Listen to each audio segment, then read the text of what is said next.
Hello, my name is Heather Berman. I just had a great interview with the KeithAndrewNetwork. He was great, he was informed, and I really had a great time spending this half hour with Keith Andrew.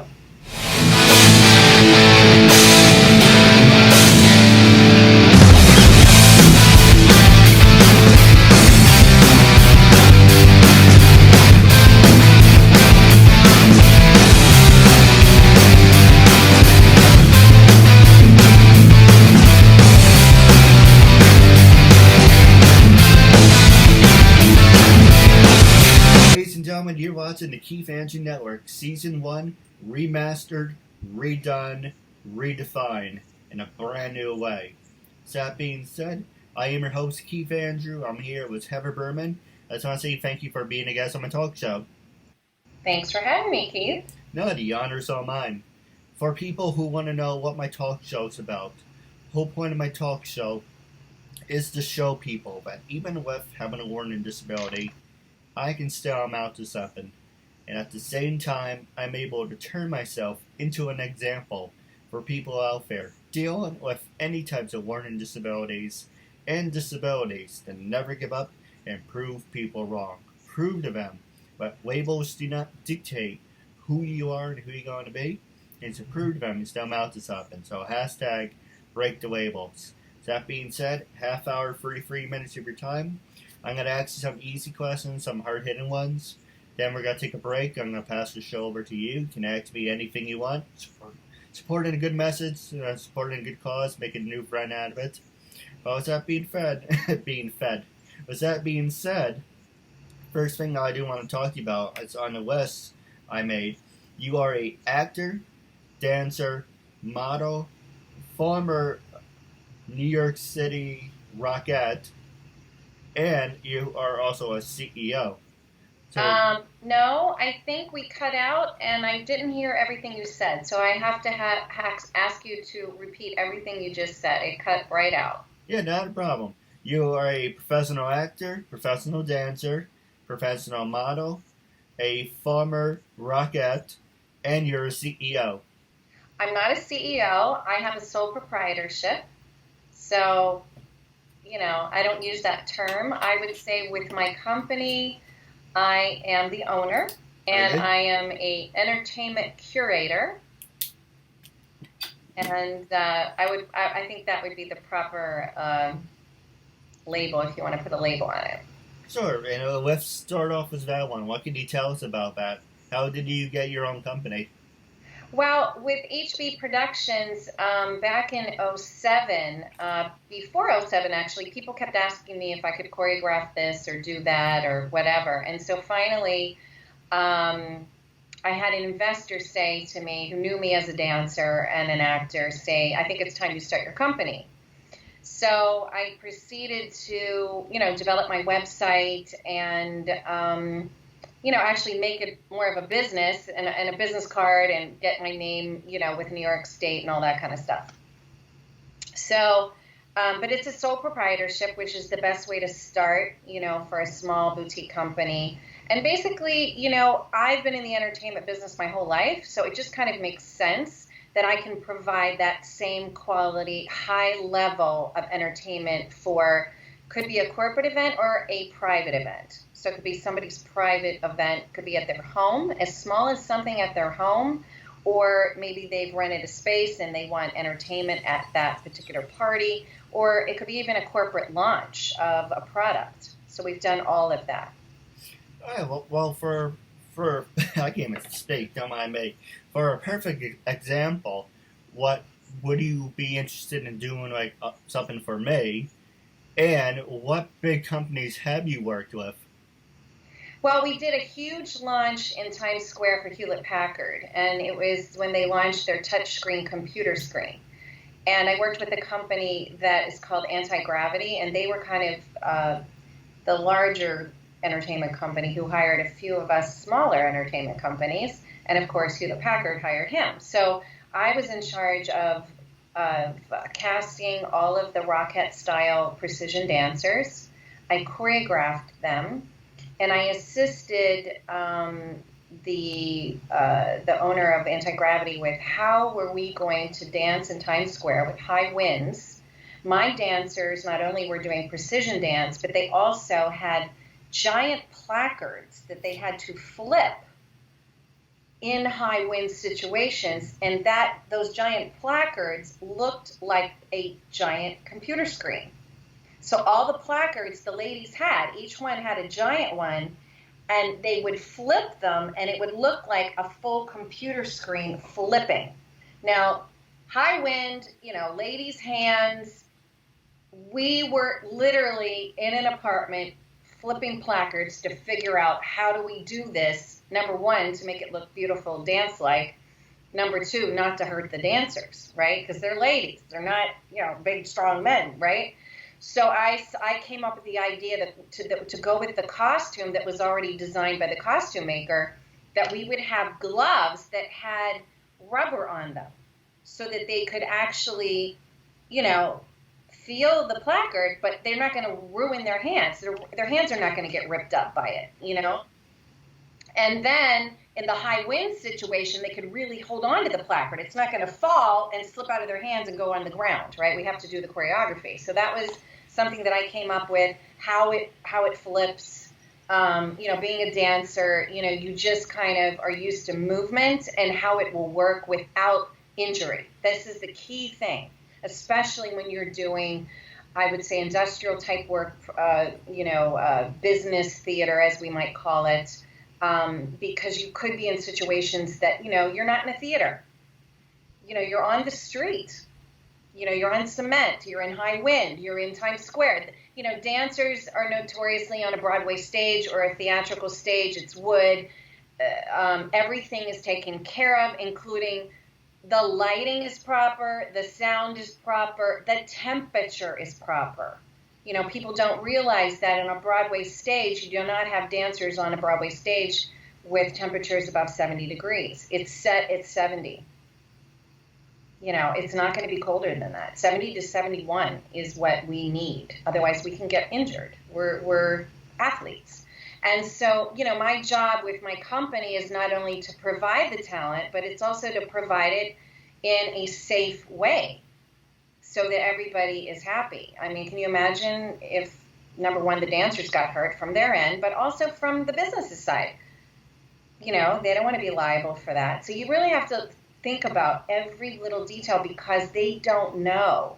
That's part of my job, is to educate my clients as to what is acceptable, what will work, what I absolutely will not do, and I will not allow my dancers to do.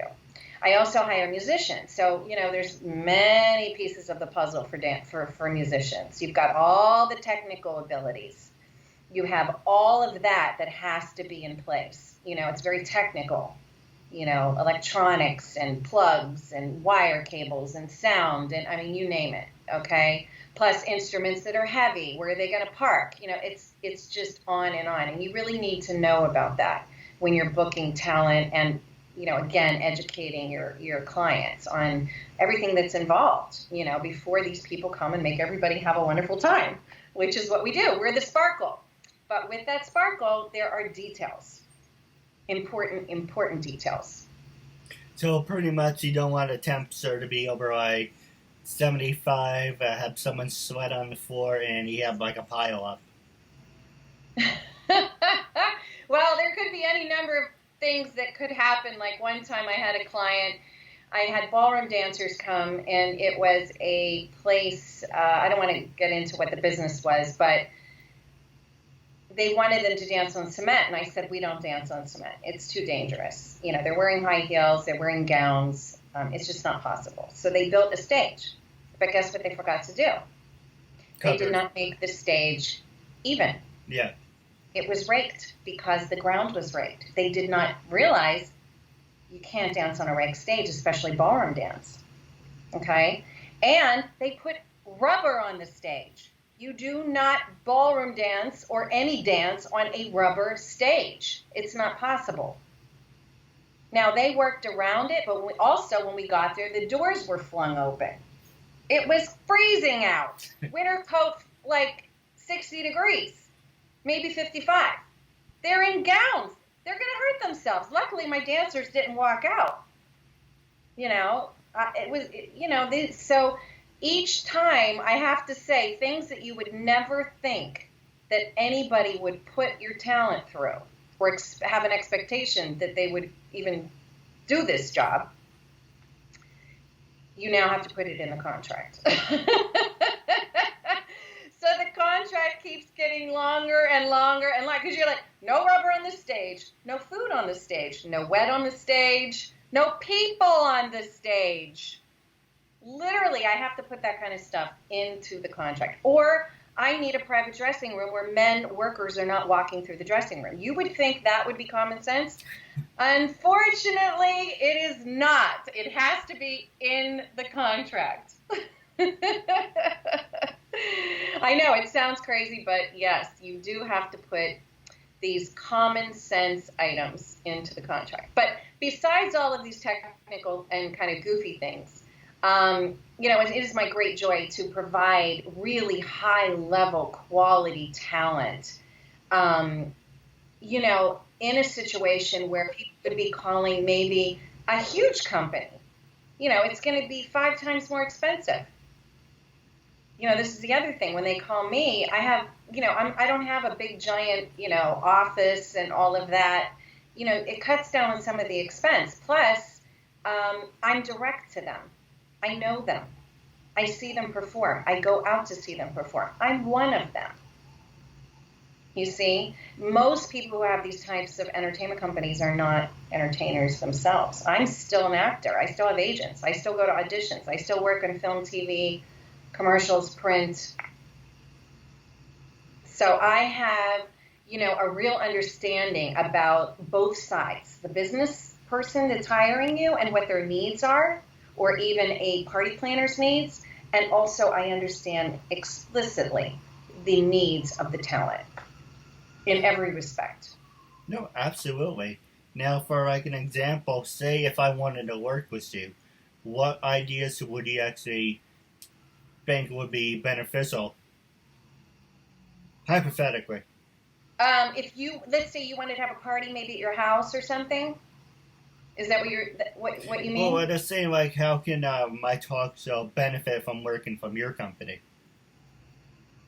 Oh, well, I think it's great exposure. When you're a small company, you don't have, gobbles of marketing money. You understand? So you are reliant on, shows like yours or your own, our own media accounts. Like, we do, Instagram, LinkedIn, Facebook, which is really good. I do those things all of the time, and people are starting to find me because of that. But the more you do it, the more people can find, what you're offering. And I think they're pleasantly surprised that, a company like mine exists, and they wouldn't normally find it otherwise because we can't, it's hard for a small company to pay for all those search engines that a big company pays for on Google, right? They're paying a fortune for that every month to be at the top, and because I have such a specialized service, I'd have to have that probably going all the time, right? It's expensive. We don't have all of that. Actors don't have that money, unless you're famous. They have PR agents. If you're not famous, you can't afford a PR agent. So, those are, something like your network, and what you're offering. It's beneficial for the artist, and it's beneficial for those that might be seeking the artist, to offer them, whatever skills and to offer whatever skills that they might be, that they might need. Well, if it's a possibility, I would love to work with you one day. Absolutely. I would love that too. Now, the next question I was going to ask you is how many years, you mentioned 07, so it's almost been almost 10 years past. So almost, yeah, it's a little over 10 years since I started my company, but I started dancing professionally, being paid to dance when I was 16 years old. I worked for Hanna-Barbera. They came to my dancing school, and my dancing teachers, I'm from Pittsburgh, were real vaudevillians. they performed and danced around the world with their parents, and the son and daughter were my dance teachers in Pittsburgh. They were called the Four Evans, but the two that were remaining, the kids, were grown people by the time they were teaching me. And so anyway, they were real vaudevillians. And Hanna-Barbera somehow found them and asked if we dancers could do the show. And so it was a half-hour show in a mall, a big giant mall, imagine, back then. And we learned a half-hour show with Ranger Rick, and I was Huckleberry Hound in the big heads, the big costumes. I think I was Huckleberry Hound, I was Barney Rubble, and I think I was Ernie or something. I remember those funny characters. And then we used to do the meet and greets around the mall after the show. And, of course, all the kids thought we were boys in there, right? And here we were all dancing girls, dance studio girls. So that was really fun. But I was 16. I remember when I got that job. Yeah. Yeah, that's really cool. Yeah. Now, the next question I was going to ask you, you mentioned you were a former Rockette. Who influenced you to become a Rockette? You cut out. I didn't hear what you said. You also mentioned that you on your Facebook or Instagram was one of your social medias, that you were a former Rockette. That's right, I was. I was a Rockette back in the early 90s, and I did, the Radio City Music Hall Christmas show. I was on David Letterman. I did the parade. We did special TV, events and things like that, and special events. It was really kind of a iconic experience, that's for sure, dancing on Radio City Music Hall stage. What were some of your favorite memories you have of it? Probably all the gals in the dressing room. It's camaraderie. 7 of us got in the year I got in. When I first auditioned for the Rockettes, there were no spaces available. Back then, they had Rockettes that had been Rockettes for years, and so they were what they called the roster Rockettes, and so spaces weren't open. So I got a letter saying you have all the qualifications to be a Rockette, but we don't have any spots available. Second year, got the same letter. I made it all, it's a long audition process. You're doing ballet, jazz, tap, on-camera interview. I think they even had us sing, even though the Rockettes don't sing. And it's 2 days, and it's very stressful. And they measure you in the whole 9 yards. You had to be a certain height. I'm 5'6", but you had to be 5'5" at the time. Now you have to be 5'6" or taller. I think it's to 5'11", something like that.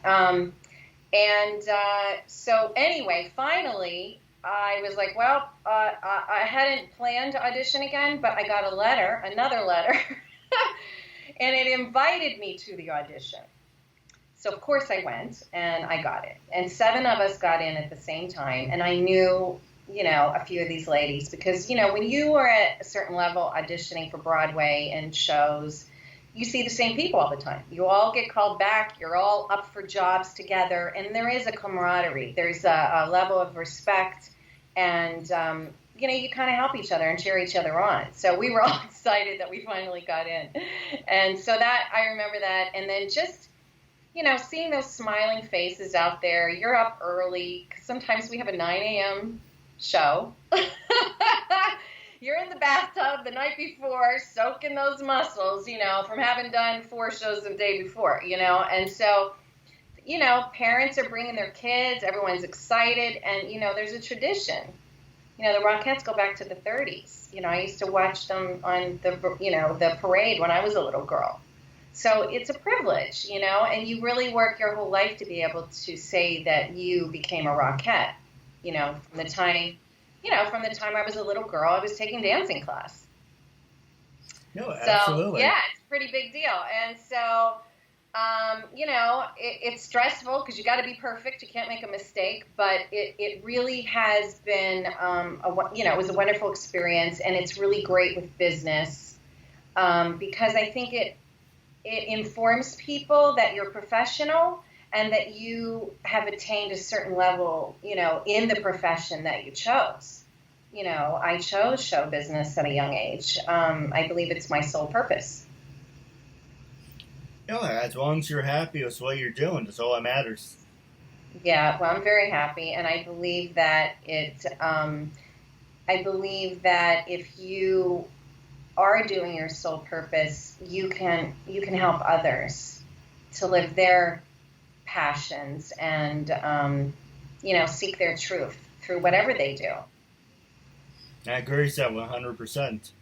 Now, my other question I was going to ask you, you also mentioned you were a model. Of course, you were a dancer, and you hinted towards that you are an actor.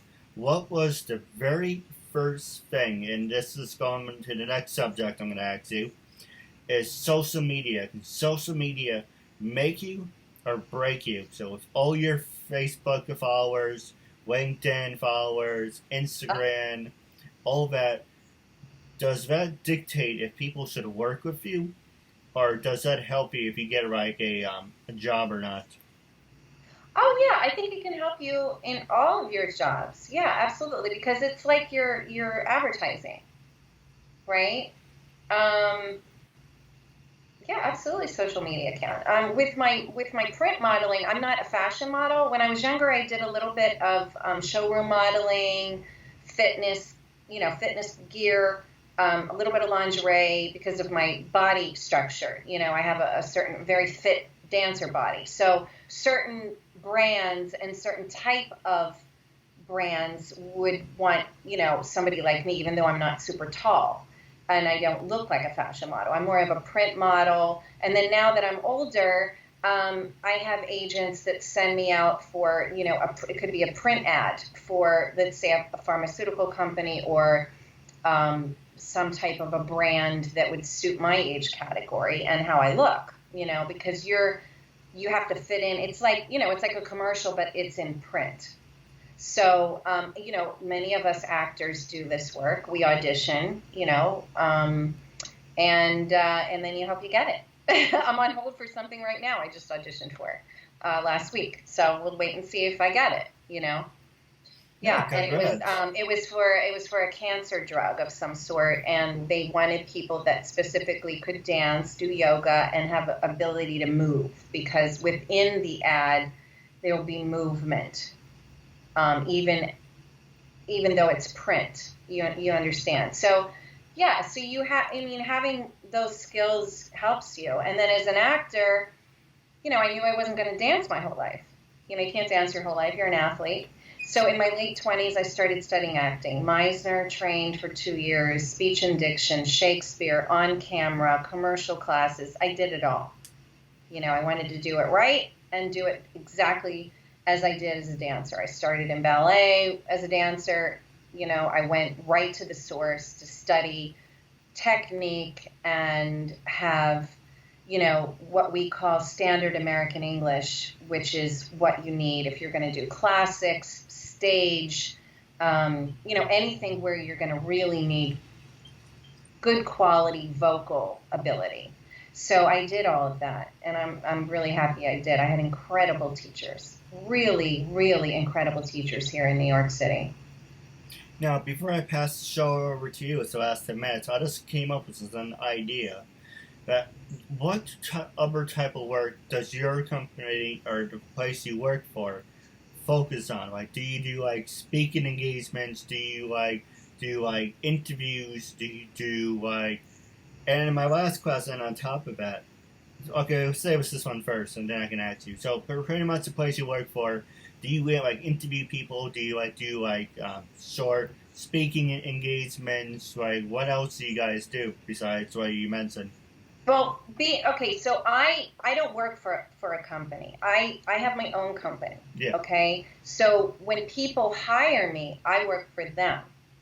So that if that's clear. Okay.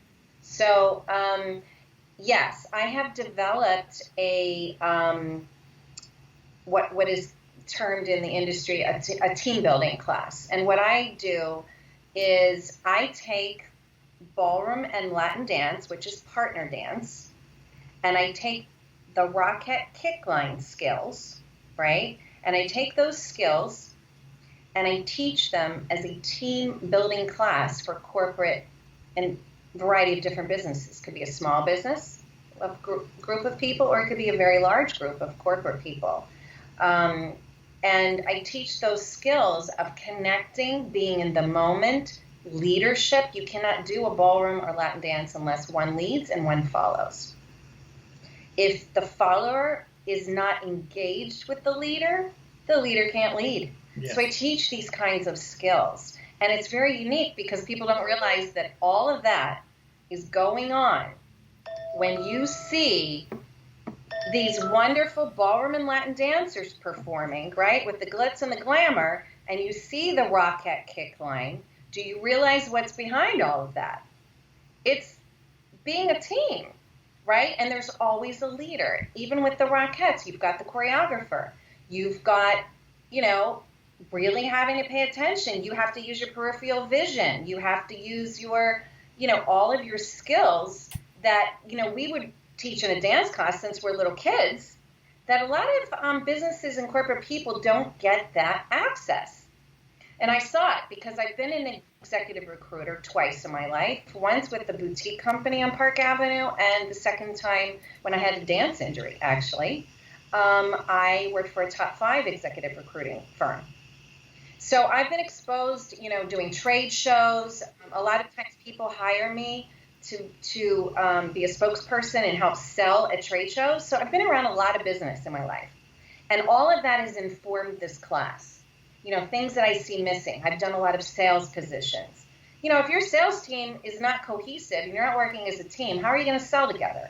You shouldn't be fighting. Dancers don't fight. This is people think that this is what happens. It's not what happens. It's not common. When everybody is really professional, we are helping each other. When you're in the theater company and you're doing a play, off-Broadway, off-Broadway, Broadway, it is a family. It's a team. And you feel it, and it is wonderful. It's a wonderful place to be. It is how I grew up. People say, oh, isn't there so much competition? Yeah, so what? Life is about competition. You should really be competing with yourself. You're not competing with Sally, Mary, and Joe. You're competing with yourself to be the best you that you can be. And that's how I've always lived my life. And that's how most of my friends and colleagues live their life. We help each other. No, absolutely. Like I said, that's the way to do it. Otherwise, you're not going to be able to accomplish anything. You need people to help you. And so that's the way I've always viewed it is, if you every day are looking to be better than you were yesterday or learn something, even if something, unpleasant happens, there's always something to learn from it, and I've seen it time and time again. I agree with you 100%. I do have a couple ideas for you off the air, but wrapping up, my last subject I do want to talk to you about, passing the show over to you, is disabilities. Have you ever worked with people with disabilities? And apparently you're working with me. So have you ever worked with people with disabilities? And are you willing to work with people with disabilities? You cut out. You cut out. Sorry. Can you say again? All right. So apparently you're working with me. So you do work with people with disabilities. But yes. Besides that, all joking aside, have you ever worked with people with disabilities? And are you willing to work with people with disabilities? Absolutely. I taught it's a ballroom and Latin dance program. It's called Dancing Classrooms. Pierre Dulaine, Yvonne Marceau founded the program, and I taught it for 4 years in the public schools in New York City. For your viewers, there is a documentary called Mad Hot Ballroom, and then also Pierre went over to Jaffa, where he's from, and he created another documentary where he got the Israeli kids and the Palestinian kids to dance together. But the one I taught was here in New York, so obviously we had children from around the world. I taught in all the boroughs. I was the first one in Staten Island. And we had, a culminating event where the children would compete. We'd teach them how to compete like the ballroom dancers compete. And I had children in particular in the Bronx. I worked with special ed children. They had a variety of different issues, everything from down to, movement kind of situations where they couldn't stop moving. I had a little girl that had arrived from Dominican Republic who was scared to death, couldn't speak, had never been in school, didn't speak English. I taught Chinese children in Brooklyn who didn't speak English. I taught what they call, like, it's a team teaching we have in New York, where the kids that maybe don't, that we know have any kind of what we call a disability or challenge, I would say, they would then combine the class with the kids that had some type of a challenge. Yeah. Maybe not as much as, like I said, the special ed kids like in the Bronx, but they had some type of a challenge. So there would be 3 teachers and me, right? And it was different ages. I taught from 4th up to 8th grade.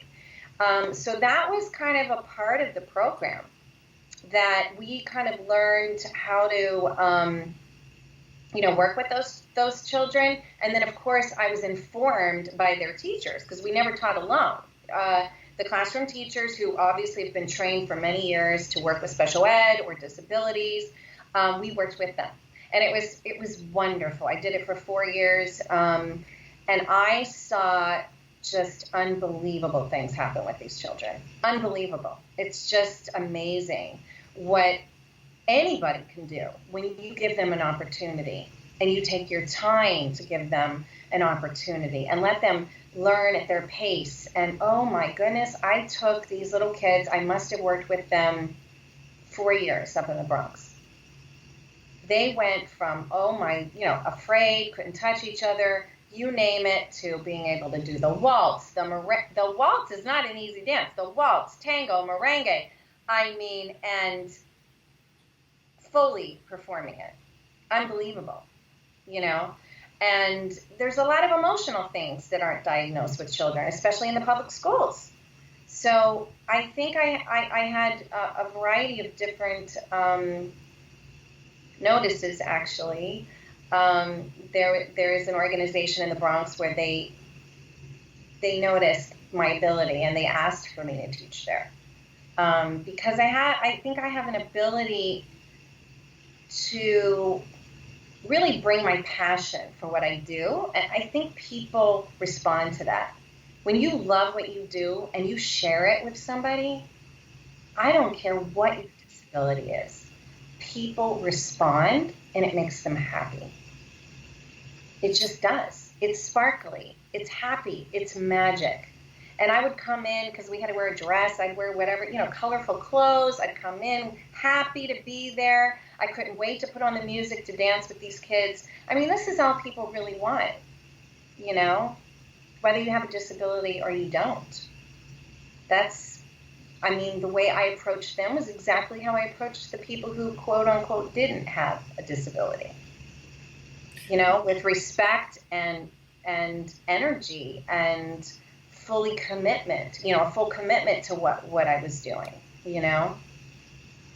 No, I agree with you 100%. Now it's wrapping up time.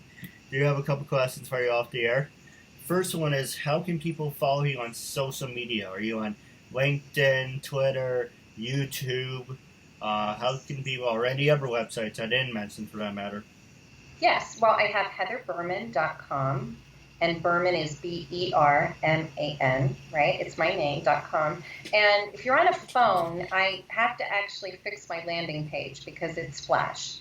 So if you just go to HeatherBerman.com/Heather, you can learn about me as an actor. If you go to HeatherBerman.com/HB Productions, you can learn about HB Productions. But my most up-to-date info is on Facebook. My business page there is it's Facebook.com/HB Productions NYC.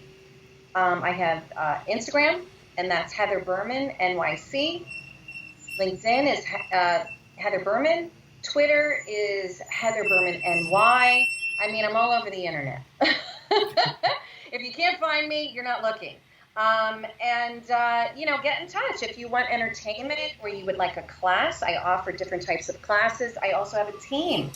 I have one of my dance teachers is going to a JCC this week, and I have a stilt walker. They're going to be teaching fun line dances from ages 3 up to, I think we've got 3 up to 15 ages, 3 different classes. And we're doing unique, dance classes for them.